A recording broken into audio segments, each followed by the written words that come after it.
Book 3, The Boo-Boos at School. Attishoo! Bunty had sneezed 3 whole times. So Bunty's mother had said that on no account could she be allowed to go out in the snow. No, not even to see the Boo-Boos. The Boo-Boos, you remember, were living in the doll's house at the bottom of the garden, and very cozy and comfy they were, too. Even now the winter had come, and the snow was on the ground. Bunty climbed to the window seat and gazed across. Yes, there was the little house. She blew a loving kiss to it. I wonder if they are thinking of me, she thought. I expect they miss me, and I don't suppose they know what snow is. Oh, I do hope they won't get their feet wet and forget to change them. Bunty's mother, wise woman, could see her little daughter's thoughts were all with her little friends. Why not, she suggested kindly, write a nice letter to them? Bunty was quite excited at the idea. A real letter? She cried. And a real stamp? Yes, and a real postman to take it to them, said Bunty's mother. What a lovely idea! Bunty set to write at once, but that letter took a long time to write, you know. Little fingers soon get stiff and tired, and words are hard to spell. Mops did his best to prevent it ever being finished. He lapped up nearly all the ink. Mary caught him just in time. Foolish dog. The next morning, the king, busy person, was up early. He was sweeping up the snow outside the door. I shall bake a cake of it for tea, he promised himself. It looks so nice. Presently, up came a smart-looking person with red lines on his clothes and a big bag on his shoulder. Rat-a-tat-tat. The postman, for such he was, knocked loudly on the roof of the doll's house. He could not see the door. It was so far down.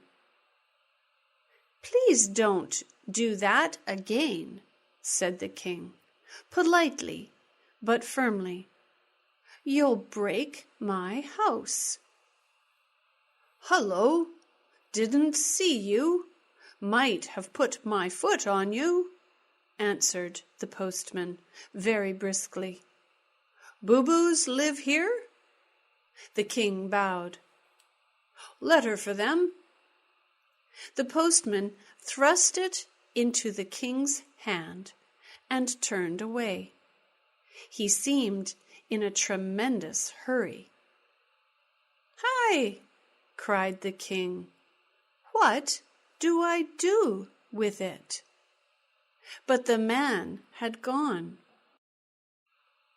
The king carried the letter indoors and called some of the chief boo-boos to see it. None of them had ever seen a letter and didn't know what to make of it.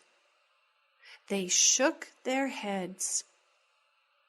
One bright boo-boo thought it might be good to eat. While they were busy discussing the matter, the door was suddenly thrust open. "Bow wow," barked Mops, putting his head in. The king looked quite relieved. "It's the wise Mops," he cried. "He will know." Mops tried his best to look as if he was quite used to being called wise. "If it were a bone of mine," he hinted darkly, "I'd bury it." "Oh, it's a bone then, is it?" questioned the king. "Well, it's a kind of," replied Mops grandly. He did not like to confess that he knew no more than they what it was. "And if you like, you can bury it in my hole," he continued. "How very kind." The king thanked Mops gratefully, and when the work of the day was done, he and the dog set out over the snow to bury the bone. I mean the letter. Tramp, tramp. It was a long way to that tree, and the little king had hard work to get along. However, they reached the place at last, and Mops was soon at work digging a glorious hole. He loved it, really, even if he did pretend that he was doing it only as a great favor. Cunning Mops. First his nose, and then his head, and finally nearly the whole of Mops had disappeared when, what was that? How the king jumped! It was the roar of the grandpa. You see, the king never could forget the time when he thought Bunty's grandpa was a fierce and growly teddy bear. He nearly jumped out of his skin. "What are you doing there?" demanded the old gentleman. Mops came out of his hole much quicker than he went in. "We're burying this bone," meekly replied the king. "Bone?" shouted the grandpa. "You call that a bone? Can't you read it?" The king shook his head. He was thoroughly alarmed and disliked the postman very much indeed by now. "Preposterous," went on the old gentleman. "Bone indeed! Ignorance! Shocking! These days of compulsory education! Never heard such a thing. Put a stop to at once." The king was greatly relieved. when he and Mops were ordered home. So it came about that after Bunty's grandpa had had a long talk with Bunty's mother, it was decided that they must all go to school. Bunty's mother made them a cute little brown satchel each, and filled with lovely things for lunch, and off they all went one morning when Bunty's cold was better. Nurse, Baby, and Mops came as far as the stile with them. "Ha ha!" barked Mops. "I'm glad I'm not going." "We're glad we are," replied all the Boos. And so they were.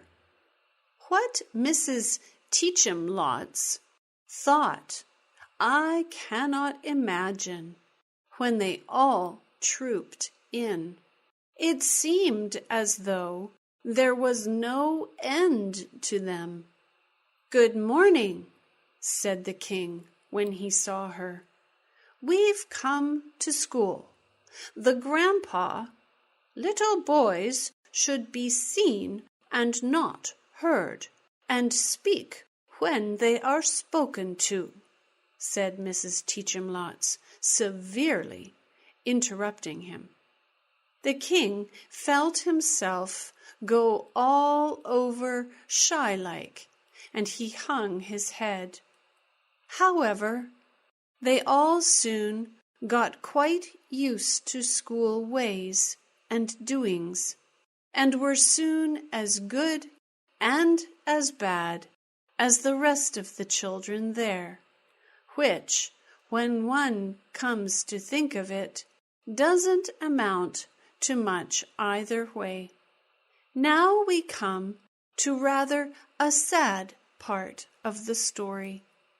There was one thing Bunty could not do, try as much as she could, and that was mental arithmetic.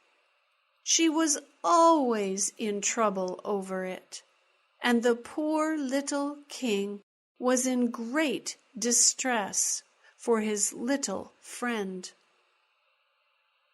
One day she was even worse than usual. Not one question did she answer right. Mrs. Teach'em-Lots took out a big dunce's cap from the corner and put it on poor Bunty's head. Oh, too sad! The king's heart was nearly breaking. He was really quite a clever little fellow, and could always do his lessons. But this time, when it came to his turn, he would not answer at all, so that he too could wear a cap and stand by Bunty in that dreadful corner. Rather naughty of him, but very sweet, I think. Don't you? So there they stood, looking very sad and miserable, till suddenly the king thought of a splendid plan. On the way home, he told the plan to Bunty, who gurgled with joy at the thought of it. It was this. The very next day, when the mental arithmetic came round, Bunty stood up to answer her questions. "What does 2 and 2 come to?" asked Mrs. Teach'em-Lots. Bunty peeped over to the bench just behind her teacher's back, on which the boo-boos sat. 4 of the little fellows were standing up on their seats. 4, promptly answered Bunty. Right, said Mrs. Teach-em-Lots, very pleased indeed. Now, take 1 away, and that leaves... At once, 1 of the boo-boos sat down, and Bunty, glancing across, saw the answer at once.